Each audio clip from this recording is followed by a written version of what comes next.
So this is important because tomorrow is the start of Pride Month, but we're already seeing a war on pride. So some conservatives are targeting brands for their support of the LGBTQIA+ community, saying the goal is to make the rainbow flag, quote, their words, absolutely toxic. Here are some examples. There's a new song called Boycott Target that is jumping up the charts on iTunes. Now, this is in reaction to the store's pride displays in inclusive bathing suits that are, quote, tuck-friendly.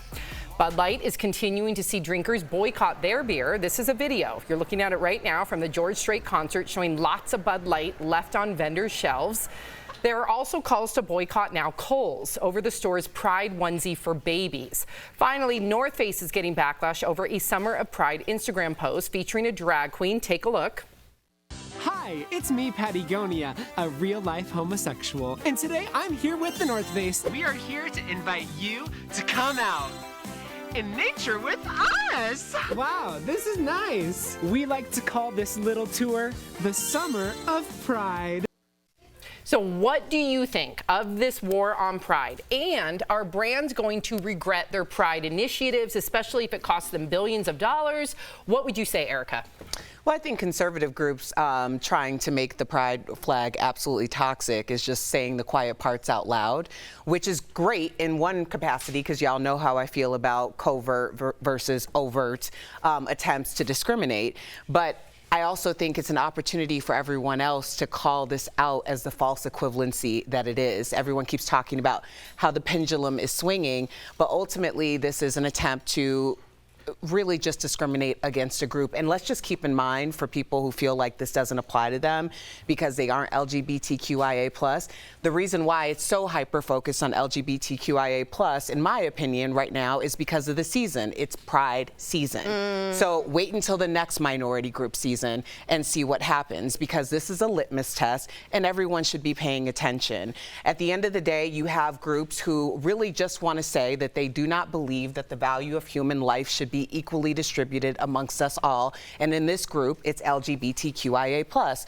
So I think that it's really of anyone's best interest who believes in human rights and equality for all to call it out for what it is. Because right now we're trying to be like playing both sides, like, well, they have a right to, and everyone does have a right to their opinions, but you don't have a right to say that the value of someone else's life is less than your own, and that's exactly what's happening right now. First of all, beautifully stated. I also want to just talk economics because you always say, you know, capitalism this, capitalism that. What's the long game? Do you think that by not talking about gay people and reading about them, they'll go away? Do these people not have gay friends, gay children, gay people in their lives? Do these books change them into gay people? Does the rainbow make you gay? What I don't understand is this doesn't A, play in a general election, and B, there's no money in it. Eventually, this boycott, which I agree, has cost Bud Light $19 billion in value. That's a lot. But LGBTQ has a buying power of $917 billion annually. So think about the switch that can come, and it will overcorrect itself. So the long game on this for DeSantis, for everyone, this weird culture war is a losing game. Gays exist. They're human beings. You can't be an ostrich and think, not in Florida though. It doesn't work that way. Point before Jeff and Al jump in, just to piggyback on that, 1 in 4 teenagers, we said this statistic, according to the CDC, identify as something other than heterosexual. Right. So that's a quarter of the future population. That's a big number capitalistically. Correct. Inclusivity should be leading the charge. Even but just for money, you know what I mean? Jeff, Al, please, have at it. You know, you guys are talking macro and being very articulate in doing so. But, you know, I also look at this as it's also a war on yourself. Because if you're going to be angry, you're going to take that. If you're thinking about the war on Christmas, that means you're not thinking about Christmas. You're not thinking about the holidays. This last weekend was the first time my family had all been in the same room in probably 6 years. And if you're going into that, driving past the Kohls, feeling anger, driving past the Chick-fil-A, not eating there, and arguing in the car about why. When you show up to that event, who are you? What's the point of any of this? I think the number one thing that all these groups do is they take away your life. They take away your joy because every single thing you do, don't buy that doll, it's black. Don't eat there. The gay people made those fries. And after this, you're just boxed off from the world.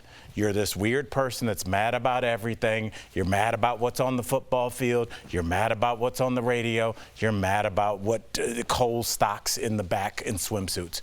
And at the end of your life, because I've been with two people as they've transitioned from this life, I was holding their hands when they died. And guess what we weren't thinking about? Right. Swimsuits and Bud Light. So if you want to waste this life that you've been given, have at it, bro. But don't talk to us when, you're disinvited to a college graduation, when your nephew or your daughter doesn't want you to walk her down the aisle. Go talk to Bud Light then. Beautifully stated. Chills. Yeah, listen, I agree with you 1,000%. I think we see eye to eye on a lot of things in this world, and we come from two different places. And We I think finish that's each other's a sentences beautiful like a thing. weird couple I think in the that's car. a beautiful thing, Yes. because that's what I try to focus on. But unfortunately, there's social events that I take myself out of because I'm not allowed to be myself anymore. And it doesn't mean I'm a bigot or a racist or a homophobe, but everyone wants to pigeonhole you. Everyone wants to point the finger and say, that guy did this, that guy said this. I have to preface everything before I talk with, I'm not this, I'm not that. Well, that's exactly what a racist would say. I'm so tired of it. I'm so tired of the arguing. I don't want to talk anymore. I don't want to say anything because it's overwhelming, the hate that you get back, because people have no lives. They have no one to appreciate. They're dark inside, and they have to deflect it onto you. I think a lot of this is the answer of what will happen in cancel culture. It went too far. Way too far, but I wasn't allowed to speak up here 3 years ago. Otherwise, my job was literally on the line. My family, my bosses might not say that, but I felt that way. That was the cancel culture went way too far. This is going too far. And what's happening is, 3 years ago, it was the studios. It was all CBS, ABC, NBC trying to overcorrect things. They put people in positions. You want to talk about Bud Light? I don't care about Dylan Mulvaney. I don't care about Bud Light. That marketing director screwed up. And no one's talking about her. That director did a bad job. We could talk about that another time. But we're getting these people in positions that are like, oh, I have to do this to justify my job. They're not looking at what the market wants. And some of these things are getting jammed down your throat. And I think that's where we're seeing the pushback. I don't think people really care about, they're not going to, in 5 years, they're going to drink Bud Light, they're going to shop at Target, they're going to eat at Chick-fil-A, they're going to do what conveniences them. But right now, they're getting things jammed down their throat. And 3 years ago, they weren't allowed to speak about it. So now you're seeing the outrage on the other side. Good Well said, brother. conversation.